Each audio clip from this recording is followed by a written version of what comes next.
Добрый день, дорогие друзья, дорогие любители русской истории. Мы продолжаем наш рассказ о времени Петра Великого. И, честно говоря, этот рассказ был бы неполным, если бы не поговорили о петровских соратниках. О людях, которые вместе с Петром, под его началом, строили Россию, армию, флот, проводили реформы.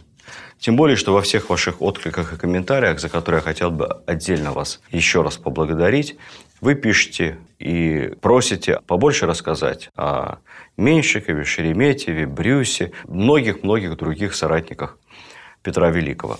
Я, реагируя на эти комментарии в предыдущих лекциях, буквально несколько раз возвращался к жизни трех видных иностранных птенцов гнезда Петрова. Друзья, хотим напомнить вам о приложении «Лекторий Достоевский». Все наши лекции, курсы и подкасты в вашем смартфоне абсолютно бесплатно. В приложении можно смотреть и слушать видео в фоновом режиме и даже без интернета. Скачивайте приложение по ссылке в описании и открывайте для себя новое вместе с лекторием Достоевский. О Гордоне, о Лефорте, о Франце Тиммермане, это какие они птенцы, они были старше Петра, один из них в дедушке ему годился. Я имею в виду генерала Патрика Гордона. Сегодня же давайте остановимся на других его соратниках. Без этого наш рассказ будет и несправедливым. Конечно, образным пушкинским выражением птенец гнезда Петрова описывалась непридворная должность. Перечня таких птиц не существует. У разных историков их количество и поименный состав могут отличаться. И все-таки метафорическая точность в этом определении есть, потому что наш поэт уловил главное. Это были люди не просто обязанные Петру своим положением, своим возвышением. Скажем так, его супруга и будущая императрица Екатерина I тоже была ему обязана более чем кто бы то ни было. Но они со временем стали его не только верными слугами, они стали его единомышленниками, его соратниками, на кого Петр опирался. Коль мы уже использовали эту образную цитату Пушкина, давайте обратимся к первоисточнику, к поэме «Полтава». Итак, за ним, за Петром, вослед неслись толпой сии птенцы гнезда Петрова, в пременах жребия земного, в трудах державства и войны, его товарищи, сыны. И далее Александр Сергеевич оглашает список. И Шереметьев благородный, и Брюс, и Боур, и Репнин, и счастья баловень безродный, полудержавный властелин. Я обращаю ваше внимание, что в списке присутствуют и двое благородных, боярин Шереметьев и князь Репнин, два иностранца, Брюс и Боур, ну и, наконец, полудержавный, безродный баловень судьбы Алексашка Меньшиков. Ни национальность, ни происхождение никак не влияют и не препятствуют пути в сподвижники императора. Кроме того, и это очень важное качество для руководителя, он не боялся людей сильных, ярких, талантливых. В лекциях про Екатерину II мы говорили о ее умении приближать людей способных. Петр в той же манере обладал кадровым чутьем. И что важно, при всей своей активности, деятельности, если бы этого не было, то Петр I, безусловно, стал бы Павлом I. Без правильного подбора кадров достичь поставленных целей он бы не смог. Удивительная вещь, я с самого начала об этом сказал, но многие его соратники и выдвиженцы по возрасту были существенно старше Петра, что, кстати, тоже является показателем внутренней силы личности юного царя. Я упоминал уже и Гордона, и Лефорта, повторяться не буду. Лишь такой факт. Гордону Петр во многом обязан властью. Генерал Гордон обладал огромным авторитетом в войсках, и во время противостояния с Софьей именно он открыто, с барабанным боем, развернутыми знаменами, увел полки нового строя в Троице-Сергиев монастырь. Более того, он об этом решении еще заблаговременно проинформировал в открытую всесильного фаворита Софьи Василия Голицына. С ним и ушли и все иностранные офицеры. Еще один из петровских соратников, уникальный человек, занимавший при Петре совершенно особое положение. Деятель, который был, наверное, на протяжении почти всей своей жизни при Петре вторым по влиянию человеком в государстве и точно, наверное, первым по грозности, старше его на 28 лет, Это князь Федор Рамадановский, классический сатрап, родовитейший аристократ. У Стругацких в «Трудно быть богом» Дон Румата Эсторский, кто помнит, он представитель коренного дворянства метрополии, благородный дворянин до 22-го колена. В общем, Рамадановский покруче. Рамадановский Рюрикович в 23-м колене. Род Рамадановский шел напрямую от Всеволода Большое Гнездо, то есть непосредственно от легендарного Рюрика. Фамильный нрав Рамадановских был известен. Еще царь Алексей Михайлович говорил об одном из них. «Самого истинного сатаны сын и друг дьявола в своей невиданной спеси и строптивости». А вот самому Федору Рамадановскому князь Куракин дал в свое время такую характеристику. Открываем кавычки, она очень образна. «Сей князь был собою видом, как монстра, нравом злой тиран, превеликой нежелатель добра никому, пьян во все дни, но его величеству верны бы так, что никто из другой». 40-летний Рамадановский занял сторону Петра во время противостояния с Софьей, и с той поры все время был тем человеком, на которого Петр опирался. Именно Рамадановскому Петр в момент своего отсутствия в азовские походы, во время Великого посольства в течение 1,5 лет от своего имени поручал управлять всем государством. Петр придумал Рамадановскому уникальный титул «Князь Кесарь». Кесарь – это, собственно, Цезарь, то есть царь, то есть князь-царь. И, уезжая за границу, отдал ему вообще все царские полномочия под ключ. То есть все должны были почитать Рамадановского как первое лицо в государстве. Даже письма свои Петр из Европы адресовал ему так. Государю, князю Федору Юрьевичу. По отношению к Рамадановскому Петр испытывал своего рода пиетет, зачастую искусственно и сознательно подчеркиваемый. При всей склонности Петра, конечно, к шутовству, надо отметить, что в отношениях с Рамадановским он не шутил. И в голову никогда не пришло Петру побить Рамадановского палкой или начать дергать его за бороду, или как-то грубо толкать, затягивать его во всякого рода пьяные кутежи и заварушки. Нет, подъезжая к дому Рамадановских, каждый, включая самого Петра, дом его находился на Маховой, недалеко от Каменного моста, в центре Москвы. Так вот, подъезжая к усадьбе Рамадановского, у ворот Петр спешивался, оставлял экипаж на улице и дальше подходил к крыльцу пешком. Так же должны были делать все.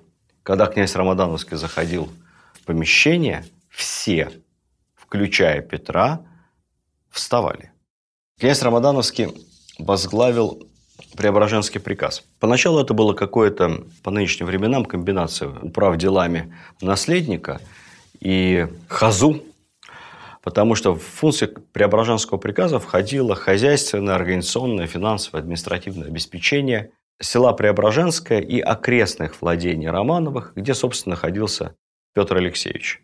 Кроме этого, естественно, Преображенский приказ занимался еще финансированием и управлением потешными войсками юного царевича. Но постепенно этот приказ собирал все больше и больше полномочий и превратился в полноценный орган полицейского, прокурорского и следственного надзора и сыска, таким образом став прообразом первых русских спецслужб. Рамадановский наблюдал за Софьей и ее окружением, вел дела стрельцов, старообрядцев, колдунов и всех прочих крамольников. По словам современников, никакой крови не боялся. Порой даже собственноручно не то что пытал, казнил преступников. Яков Брюс, другой соратник Петра, когда Петр вызвал его из России, догнав Великое посольство в Голландии, заявил, что Рамадановский в отсутствие царя велел пытать его каленым железом и показал свою руку, которая действительно была у Брюса обожжена. Петр пришел в ярость и написал Рамадановскому характерное письмо. Кавычки открываются. «Зверь, долго ли тебе людей жечь? И сюда раненые от вас приехали. Перестань знаться с Ивашкою, быть от него рожи драной». Ивашка, Хмельницкий, так понимать, это кодовое название водки в их переписке. Рамадановский, ничуть не смущаясь, отвечал. «В твоем письме написано ко мне, будто я знаюсь с Ивашкой Хмельницким. А то, господин, неправда. Ваше-то дело на досуге стало знакомство держать с Ивашкою, а нам не досуг». То есть Рамадановский Говорит, что у царя много свободного времени, и можно попьянствовать в Европе. А ему некогда, он работает. Далее. А что Яков Брюс донес, будто от меня руку обжег, то сделалось пьянством его, а не от меня. Ну, в общем, известно было, что Брюс тоже был большой любитель выпить. Иногда выпивал вместе с Рамадановским. Так что в итоге слово за слово, слово против слова. Где там правда, так и не выяснили. Возможно, и действительно подрались или обошли друг друга в какой-то пьяной потасовке. За что Петр ценил Рамадановского и почему, собственно, доверял. И давал ему самые невероятные полномочия. Это, конечно, его кристальная честность. Рамадановский был абсолютно неподкупен и удивительно несребролюбив. Есть такая история. После первой Нарвы, потери Петром всей артиллерии, разгрома его армии, якобы Рамадановский взял молодого царя буквально за руку, привел его в какую-то подземельную комнату в Кремле, открыл ее секретным ключом и показал лежащие там богатство. Сказав, что отец Петра, Алексей Михайлович, собрал здесь такой НЗ, небольшой золотой запас московского государства и велел никому не показывать. Хранить это Рамадановскому под честное слово и достать только в том случае, когда будет в этом самая-самая-самая у его наследников крайняя нужда. И вот Рамадановский решил, что после Нарвы такая нужда настала, надо строить новую армию. И торжественно это сокровище вместе с ключом от подземной казны вручил Петру. Петр был так ошарашен, что потом во всем после этого Рамадановскому доверял. Кстати, говорят, что там же в подземельях Кремля Рамадановский очень активно искал знаменитую библиотеку Ивана Грозного. В последний раз якобы ее видели буквально при молодом царевиче Петре, где-то в 1680-е годы. Но, к сожалению, все последующие поиски окончились неудачей. В общем, на сегодня существуют десятки версий того, куда делась библиотека Грозного. На эту тему написано нескончаемое количество исторической, исследовательской, приключенческой литературы. Один из историков как-то сказал мне, что ее съели. Я говорю, как съели? Ну, как, говорит, книжки были на пергаменте, кожаные, дорогие. Ну, так сварили и съели вместе с кожаными сапогами, подметками. Поляки в осажденном Кремле в 1612 году. Они же даже человечину ели. Так что и книги съели точно. Не знаю, версия, конечно, оригинальная. А если шутка, то жестокая. Вполне в стиле князя Рамадановского. Он прожил долгую жизнь. Петр всегда на него опирался. И в конце был похоронен как один из видных соратников Петра в Кремлевской стене той поры в Петербурге в Александро-Невской лавре.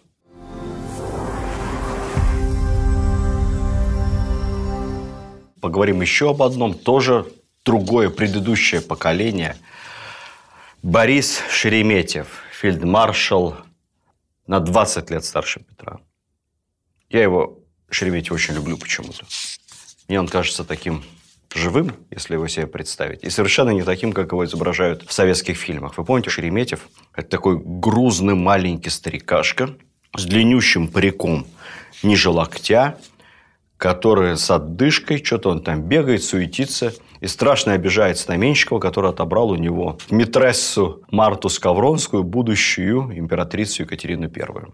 Шереметьев был совсем не такой. Его-то имя точно знает каждый гражданин России, не только гражданин России, потому что аэропорт Шереметьево.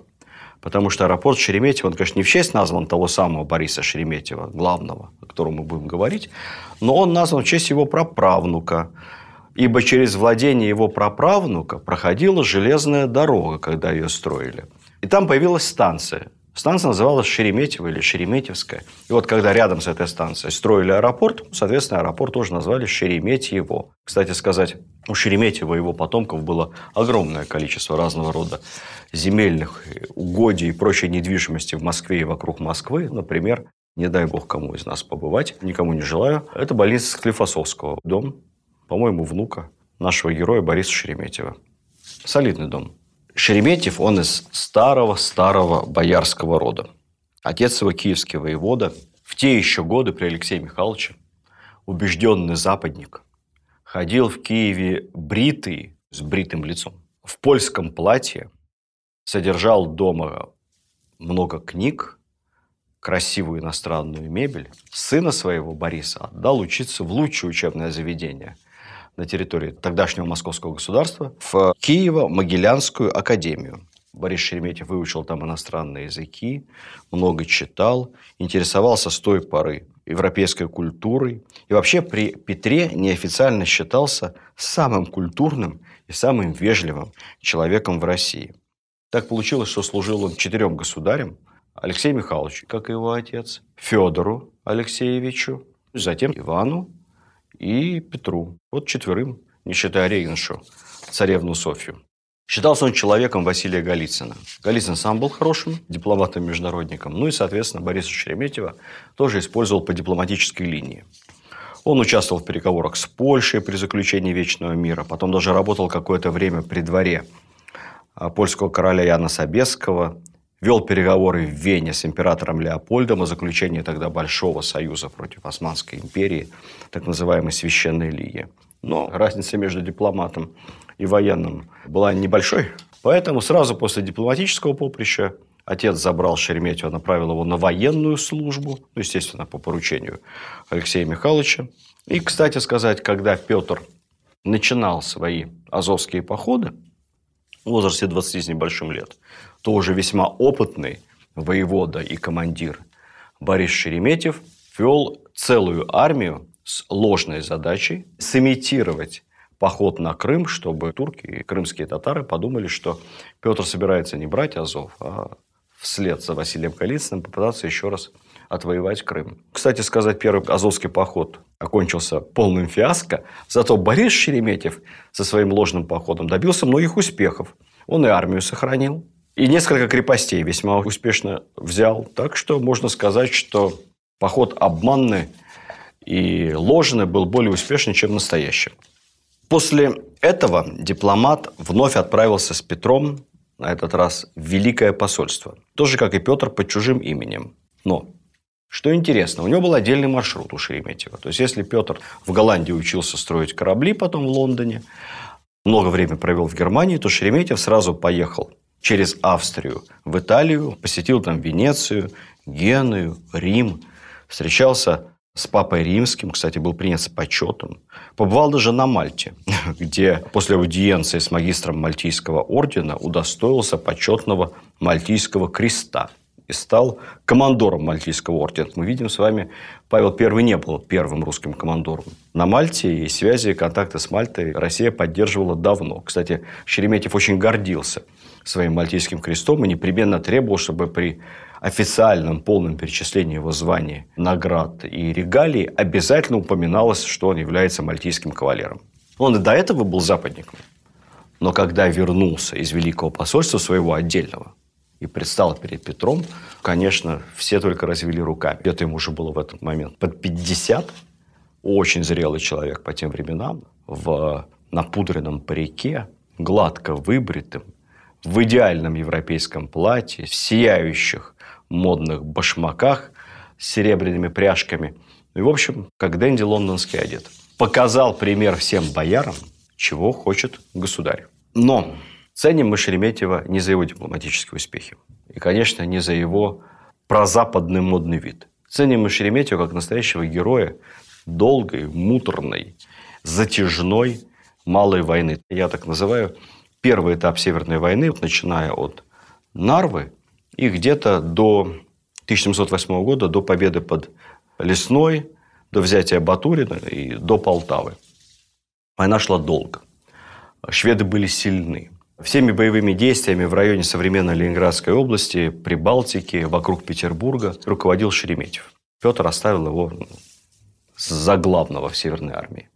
И надо отдать должное, что, видимо, сочетание дипломатического дара, невероятной осторожности с приобретенным военным опытом Шереметьев умел учиться в любые годы и хорошо учился. Дало совершенно неожиданный результат.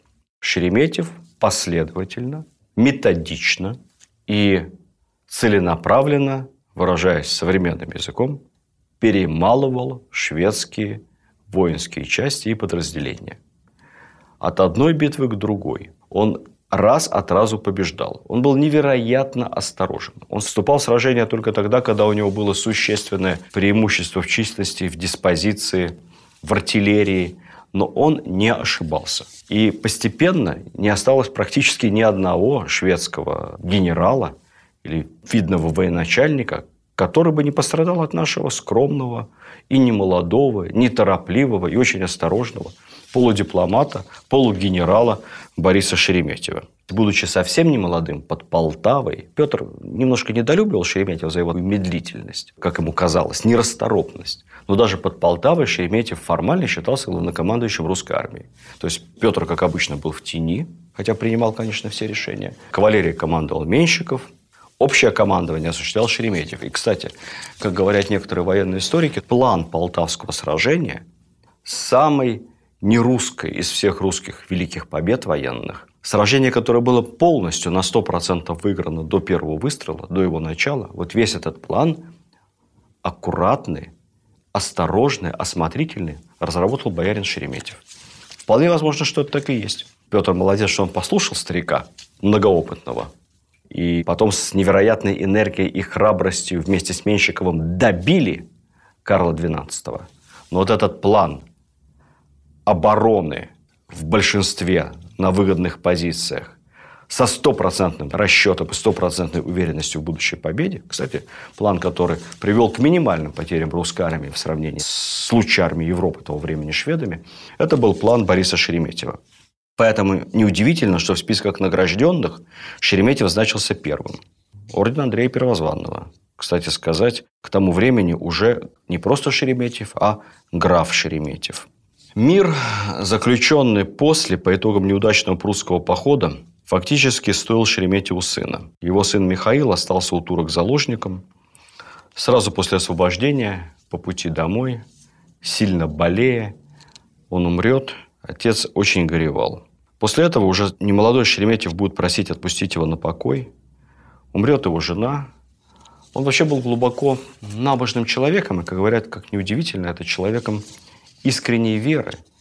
И он стал проситься отпустить его в монастырь. Хотел стать монахом, кстати, в Киеве, Киево-Печорской лавре. Но Петр не отпускал. Более того, повелел ему заново жениться. Сам подобрал ему молодую жену из хорошей семьи Салтыковых. Разрешил ему служить в Киеве, там все-таки потеплее. Назначил его командующим Южной армией. Судя по тому, что в браке Шереметьев с молодой женой приобрел еще 5 детей, наверное, все-таки Борису Шереметьеву было рано идти в монахи. Кстати сказать, я совсем забыл рассказать еще о литературных способностях Шереметьева, потому что когда он ездил со своим особым великим посольством по Европам, он оставил очень интересные путевые заметки. Эти путевые заметки были изданы потом уже сильно позже, при Екатерине II, написаны по тем временам довольно живым литературным языком. Видимо, писал он их для себя. Описывает Шереметьев, как побывал он в Помпеях, на Венецианском карнавале. Описывает разного рода памятники архитектуры и искусства, которые посещал. Много пишет о культуре. И, в общем, они выдают человека, очень интересующегося культурой, нравами, бытом других народов. Такой же любознательный, как и Петр, хоть и годился ему в отцы. Порядки, которые он завел у себя дома, в многочисленных усадьбах и домах, все-таки это очень богато. Старинный боярский род, они всех поражали. Все усадьбы, дворцы Шереметьева были обставлены европейской мебелью, скульптурами, картинами. В общем, придя во дворец Шереметьевых, Кускова, например, вы попадали во владение какого-нибудь невероятно богатого венецианского дожа. И, в общем-то, это мало чем отличалось от самых лучших домов европейской знати. Конечно, как и все люди той поры, Борис Шереметьев был честолюбив до тщеславия. Он очень любил награды, звания.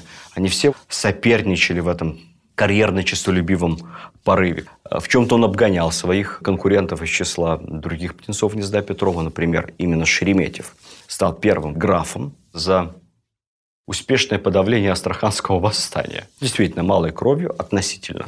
По тем временам, без больших сражений, очень быстро он разобрался с восставшими астраханцами. Он был весьма беспристрастен по жизни. Мало интриговал, не пил, в отличие от многих других. И даже в его известном многолетнем конфликте с Александром Меньшиковым, они все время ревновали, кто из них, собственно, лучший военачальник. Вот даже в этом многолетнем конфликте Они никогда, как говорится, не переходили черту. Соревновались, но никто из них не пытался довести друг друга до плахи и до темницы. Потом Шереметьев будет еще много-много раз проситься в отставку, ссылаться на болезни. Петр будет его не отпускать. И даже снова пошлет его на войну в Европу. Потом вернет опять домой. Умрет Шереметьев в 1719 году, прожив очень долгую жизнь по тем меркам, и завещает похоронить себя в любимой Киево-Печерской лавре рядом с могилой своего сына, который стал выкупом России после прусского мира. Петр Алексеевич считал, что его подданные, вне зависимости от титулов и заслуг, принадлежат ему не только при жизни, но и после смерти. И негоже генерал-фельдмаршалу лежать где-то там в Киеве. Поэтому предсмертная воля Шереметьева учтена не была. Похоронили его там, где положено быть похороненным генерал-фельдмаршалу в Александро-Невском монастыре. Помните, я начинал с того, что Шереметьев такой маленький толстый старичок в длинном парике и в камзоле. Если вы посмотрите на его портреты, конечно, они дают очень неточное представление о реальной внешности, даже о реальной, честно говоря, фигуре и комплекции портретируемых. Но Шереметьев вот был точно не такой. Из тех документов и воспоминаний, которыми мы располагаем, мы видим с вами очень храброго человека. Будь он хоть генерал, хоть фельдмаршал, он все время на передовой в сражениях. Он все время в первых рядах. Во время Полтавской баталии 60-летнему Шереметьеву прострелили рубаху в бою. Рубаха, слава богу, болталась там как-то, надувалась. Остался жив. Он много раз был ранен во время сражения. И, в общем, достойный человек. Поэтому сегодня, когда мы с вами приезжаем в аэропорт Шереметьево, который называется аэропорт Шереметьево теперь имени Пушкина, давайте вспомним и Александра Сергеевича, и его Полтаву, и благородного Шереметьева, достойного сына своего отечества.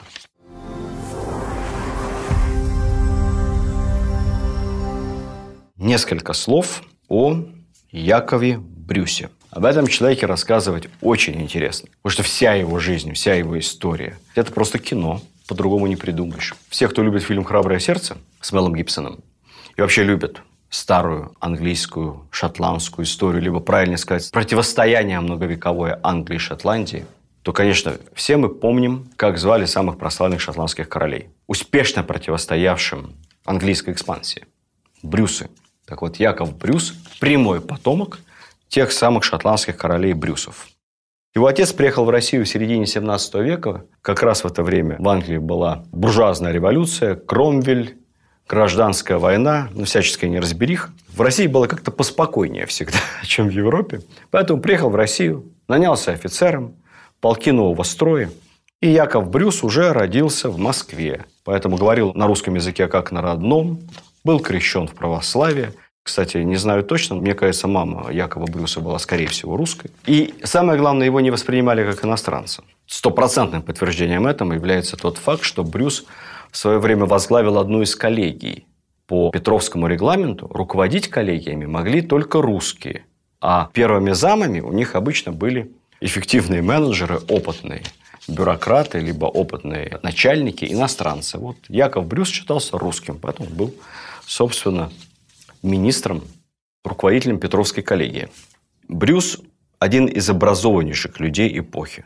Кроме военного дела, в котором он невероятно преуспел, будучи реформатором русской артиллерии, создателем и руководителем первых военных артиллерийско-морских инженерных училищ, он прекрасно знал географию, астрономию, математику, был великолепным инженером. И вообще Брюс – это не просто профессионал, как Петр, это настоящий ученый. Причем ученый именно в смысле того времени, в смысле той великой эпохи больших научных открытий. Ученый-многостаночник.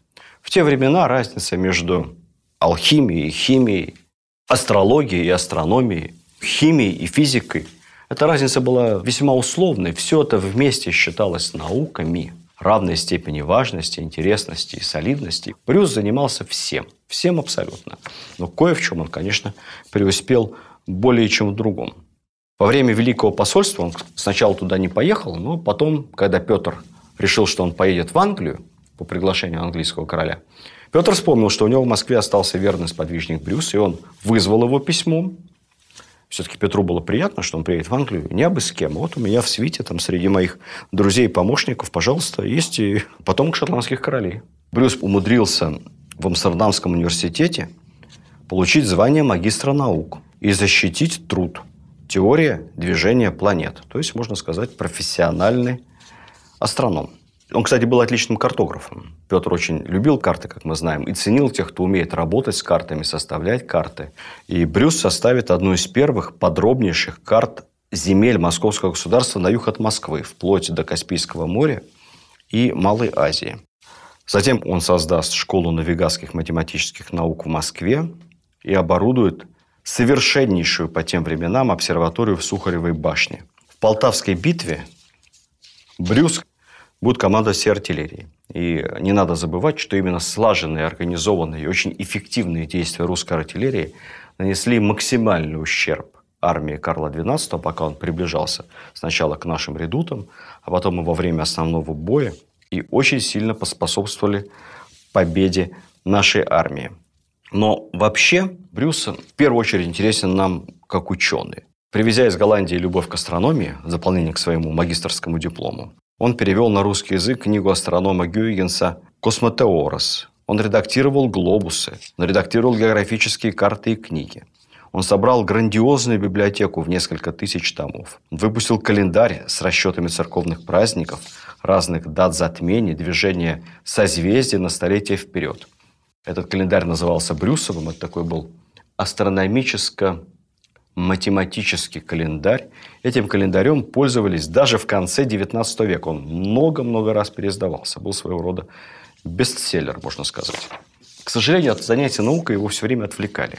Брюс человек был умный, деятельный и эффективный. Кстати сказать, в артиллерии он не просто командовал, он провел целую реорганизацию артиллерии. В этом отношении, наверное, прямой аналог Аракчеева для своего времени, только на 100 лет раньше. Брюс, насколько смог, постарался унифицировать все артиллерийские калибры, стандарты, завел регламенты. В нашей артиллерии даже части пушек и вообще все предметы артиллерийского дела назывались по-разному. Он унифицировал все названия, написал соответствующие уставы. И русская артиллерия Петра – это, безусловно, лучшая артиллерия Европы той поры. После Полтавы Петр поручил Брюсу не только командовать всей артиллерией русской армии, но и руководить всеми крепостями, их обустройством, фортификацией, усилением, перестройкой. Затем добавил к этому общее руководство всей промышленностью Российской империи, торговлей, военным образованием, типографиями, монетным двором. В частности, Брюс был исполнителем Петровской знаменитой денежной реформы. Помимо этого, Брюс стал еще сенатором, заседал в Сенате. Видя такой объем обязанностей Брюса, я, во-первых, совершенно не понимаю, когда у него было время писать книги и заниматься наукой. Совершенно очевидно, что если Петр не знал какое-то дело, кому поручить, кто бы с этим может справиться, он просто отдавал его Брюсу. Брюс точно разберется и найдет себе толковых помощников. Незаменимый человек. После смерти Петра, видя грызню между птенцами, Брюс осторожно и осмотрительно удалился в отставку. Он купил себе имение Глинки рядом со станцией Монина по Ярославской железной дороге, разбил там замечательный регулярный парк, построил дом, наконец-то, с полноценной астрономической обсерваторией, как у него было в Сухаревой башне. И с тех пор, вплоть до своей смерти, безвыездно жил в имении. Никто ему там не мешал писать книги и заниматься наукой. В преклонных годах он увлекся медициной и, говорят, даже бесплатно лечил окрестных жителей. Все его затворничество способствовало созданию вокруг имени Брюса ореола таинственности. И слава Брюса, как колдуна и чернокнижника, надолго пережила его самого. Якобы он умел делать, не поверите, людей из железа и баб из цветов. Якобы Брюс летал на железных птицах. Якобы были свидетели, утверждавшие, что слышали какие-то страшные звуки и крики, а потом из окон Сухаревой башни по ночам вылетало железное чудовище с человеческой головой, а сидел на нем, на этом страшном железном драконе, сам Яков Брюс. Якобы Петр, зная это, велел Брюсу летать над Москвой строго по ночам, чтобы народ московский поменьше пугался. Несколько лет назад вышел целый длинный такой мультфильм российский, полуторачасовой, посвящен той эпохе. Главным героем этого мультика как раз был Яков Брюс и один из мальчишек, который учился там у него в Новигатской математической школе, прямо в этой Сухаревой башне. Еще рассказывали про особую железную служанку, которая жила в имении Брюса. Это был такой железный женский робот. Франкенштейн отдыхает. Байки про Брюса дожили даже до советских времен. После революции в 1929 году при сносе лютеранской церкви, где был захоронен Брюс, были обнаружены его останки. Их передали в лабораторию Михаила Герасимова. Это правда. И Герасимов должен был восстановить по черепу, по останкам внешность Якова Брюса. Однако неожиданно все они таинственным образом испарились. Более того, в 30-е годы немецкая разведка каким-то образом выкрала брюсовские чертежи самолетов.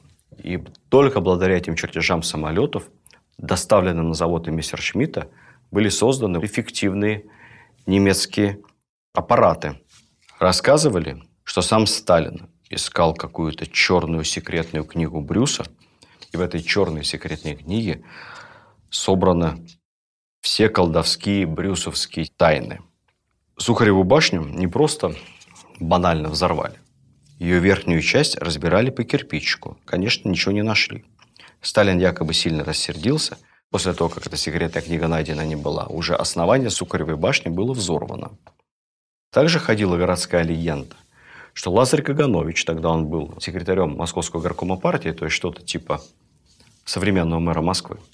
Так вот, Лазарь Каганович увидел Брюса во сне, и Брюс погрозил ему пальцем за то, что так нехорошо обошлись с Сухаревой башней.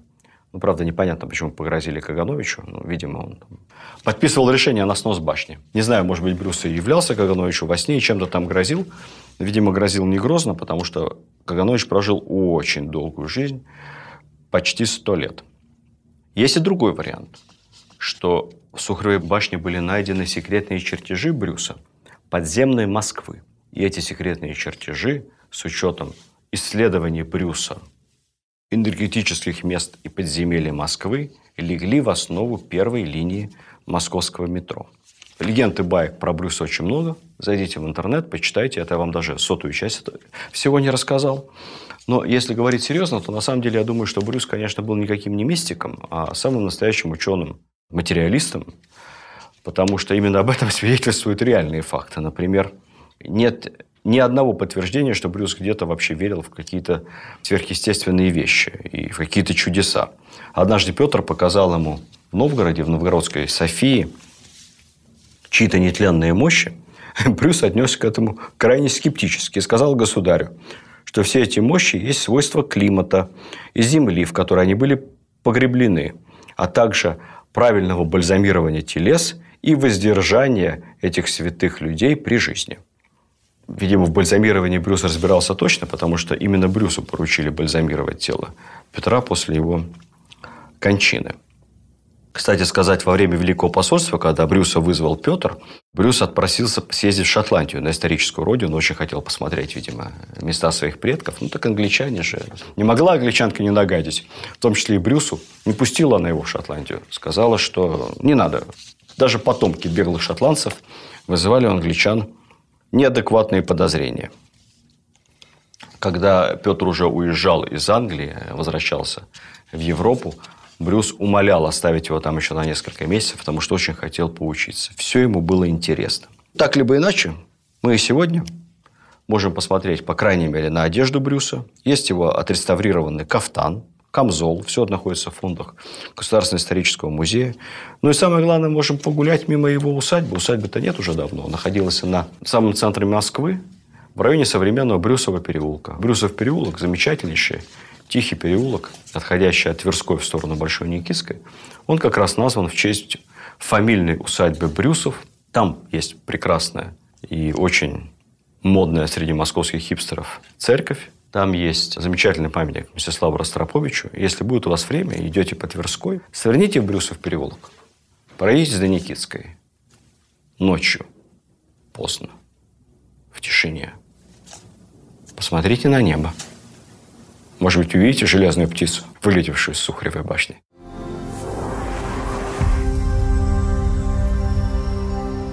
Родион Бауэр. Вообще он, конечно, никакой не Родион. Он Христиан Бауэр. Участник Северной войны и генерал от кавалерии. Генерал от кавалерии – это по-современному генерал армии. Упомянутый Пушкиным среди птенцов. Выходец из родовитой шведской дворянской фамилии, переселившийся в свое время в Германию. Он участвовал в Северной войне поначалу на той стороне, на шведской. Да-да, именно так.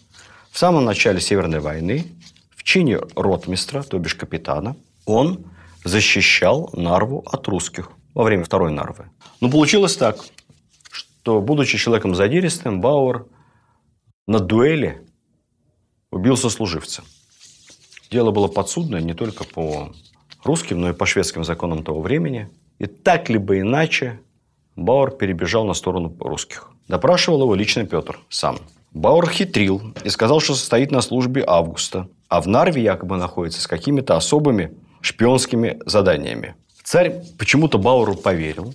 За него поручился кто-то из шотландцев, находящихся на русской службе, и даже направил его к тому самому Августу с каким-то дипломатическим заданием. Бауэр задание выполнил, вернулся в Россию, стал расти в чинах, служил, дослужился до полковника. И, в общем-то, можно сказать, что наравне с Меньшиковым был одним из создателей регулярной русской военной кавалерии. Участвовал с той поры на стороне русской армии во всех основных сражениях Северной войны. Участвовал успешно. Никакого здесь морального предательства и нравственного конфликта, безусловно, нет. Во-первых, он был шведом, но из немцев, поэтому особой присяжной верности Карлу XII не испытывал. Но, во-вторых, в те времена военные люди-профессионалы, в общем-то, перейти в другую армию человеку, не привязанному тесно к своему государю, не привязанному личной присягой, такое случалось нередко. Бауэр служил верой и правдой до конца жизни. В битве при Лесной, командуя кавалерийской атакой, получил пулю не просто в голову. Пуля попала в рот. Он был парализован, почти не мог дышать. Иммунитет и сила воли поставила этого человека не просто на ноги потом, а он спустя 9 месяцев под Полтавой опять вместе с Меньшиковым командовал русской кавалерией. Потрясающие люди. Невероятные.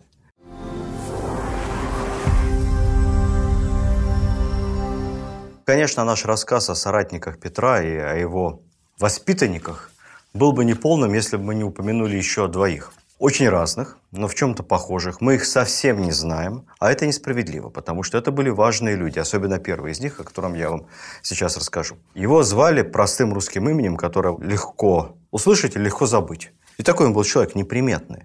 Тень Петра. Звали его Алексей Макаров. Это был его личный секретарь, или, как тогда писали, кабинет-секретарь.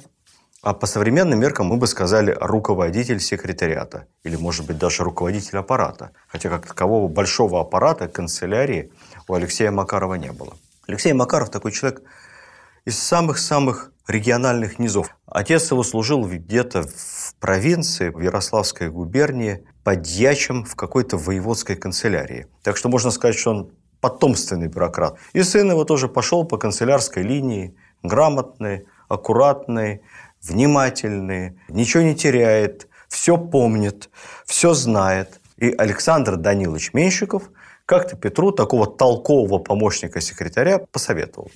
Этот совет и определил судьбу Алексея Макарова. Алексей Макаров со временем стал просто незаменим для Петра.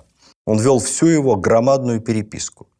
Он отвечал за содержание придворного штата, принимал все письма, входящие, челобитные, расписывал, определял, какие из них в каком порядке царь будет изучать, читать. Наверное, подсказывал во многом, как на них реагировать.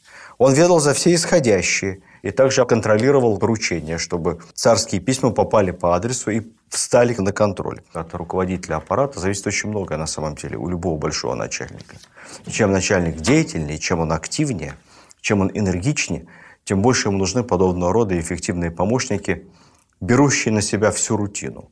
И чем эти помощники незаметнее, чем они скромнее внешне, тем зачастую сильнее их реальное влияние и реальная власть. Власть, естественно, не прямая, а не спадающая тенью от первого лица. Петр настолько ценил и доверял Макарову, что он даже поручил ему написать большое историческое произведение «Историю Свейской войны», то есть историю войны со Швецией, шведской войны. Затем Петр черновики, которые Макаров писал, уже сам редактировал, что-то туда дополнял. История получилась суховатой. Все-таки Макаров не писатель, он канцелярист, но задача сделать из этого приключение Гулливера или приключение Робинзона Крузо, задача такой не стояла. Задача была подготовить политически правильный документ, который четко расставит все точки над «и», кто прав, кто виноват, и что вслед за чем и вследствие чего происходило. С этим Макаров вполне, по мнению Петра, справлялся. Вообще Макарову поручалось все подряд. Собирается кунсткамера, Макаров ведает за то, чтобы расплатиться с поставщиками, организовать учет и так далее. Нанимаются иностранные специалисты, Макаров отвечает за найм и за оплату. Такой человек за спиной у Петра все время. Среди многочисленных поручений, необычных Макарова, можно назвать создание первого в России зоопарка. Точнее, называлось это тогда зверинцем летнего сада в Петербурге. Основой коллекции стали животные и птицы, которые были подарены Петру иранским шахом и доставлены в Петербург в 1713 году. Так вот, среди первых жильцов петербургского зоопарка числился настоящий слон. Известен его суточный рацион. Внимание! 34 фунта риса, 7 фунтов патоки, 7 фунтов коровьего масла, 30-40 калачей в день, а также 4 попугаям и 1 какаду выдавать в сутки по 3/4 фунта сахара, столько же коровьего масла, 2 фунта муки, 2 фунта персидских орехов.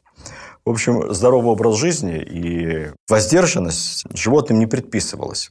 Слону, кроме всего прочего, ежедневно выдавали ведро простого вина. Не знаю, что такое простое вино. Оно какое-то недорогое, не очень крепкое. А птицам более изысканный напиток – бутылку белого рейнского. Я плохо разбираюсь в масштабах провианта, потребляемого слоном, но с попугаями и какаду, мне кажется, каждый из нас может прикинуть сам. Как писал наш выдающийся исследователь Петровской поры Павленко, мне кажется, что вся администрация зоосада и летнего сада и все надзиратели животных, они честно, по-братски делили со слоном и какаду и рейнское, и простое вино, и орехи, и изюм. И еще немного оставалось. После смерти Петра, конечно, влияние его руководителя аппарата Макарова так потихоньку снижалось. При Анне Иоанновне он угодил в опалу и даже под следствие. Здесь, возможно, была личная причина. Дело в том, что пока Анна Иоанновна жила в Метаве, то она постоянно просила финансовую помощь у Екатерины, у Меньшикова, у Петра, естественно. Все эти письма проходили через канцелярию, через руки Макарова. И вот она стала императрицей. И хотя Макаров ее письма не задерживал, всегда оперативно доставлял, получал положительные резолюции, своевременно отправлял документы далее. Но, возможно, Анна просто не хотела видеть рядом с собой свидетелей ее многолетних унижений. Такова жизнь. Макарова отправили в имение. Ничего не нашли за ним, никаких грехов. Но, тем не менее, до конца жизни он так в имении и прожил. При этом занимался еще небольшим бизнесом. Он получал немного, руководитель аппарата, где-то на уровне полковника армейского. Жил, конечно, он не на эти деньги, в основном на доходы с поместья, которые Петр ему жаловал. Кстати, тоже поместья небольшие, там, отнюдь не 1000 крепостных. И пытался как-то пустить эти деньги в оборот. У него была и судная контора, можно было одолжить у Макарова под процент. И немного занимался мануфактурами, торговал чем-то. Но самое интересное из бизнесов, которыми Макаров занялся уже в свободное от аппаратной работы время, была история с отсутствующими крестьянскими душами. В этом отношении Макаров в чем-то был предтечей Чичикова. Если Чичиков покупал мертвые души, мы об этом уже с вами вспоминали, известно как и почему, то Макаров покупал беглые души. Дело в том, что когда крестьяне бежали, официально помещик обычно подавал следственные органы, в сыск. Но все это было очень медленно. Чиновники ничего не делали без подношения. Военным было не до этого. Полиции как таковой, кроме главных городов, не существовало. Поэтому разыскивать крестьян и разыскать их, если они до Дона не добрались, откуда выдачи нет, то разыскать крестьян было очень тяжело. И издержки по розыску могли превысить стоимость этих крестьян. Поэтому была возможность беглых крестьян купить по документам совсем задешево, пока еще они не приобрели статус беглых. Их вроде как нет, а по документам они есть. Понятно, что Макаров как-то этими беглыми, несуществующими бумажными крестьянами распоряжался, возможно, тоже отдавал их в залог или брал под них какие-то кредиты или обеспечения. Честно говоря, не погружался в эту историю, но с учетом его особого положения, я думаю, что сильно к нему в этом отношении не придирались, и такая операция на грани закона ему сходила с рук. В общем, такой был человек. Без него Петру бы пришлось тяжело, и мы должны быть ему благодарны, что он Петра Алексеевича избавлял от многих забот, а те поручения, которые ему государь давал, выполнял четко, вовремя, в срок, и даже чуть-чуть лучше, чем хочет его руководитель.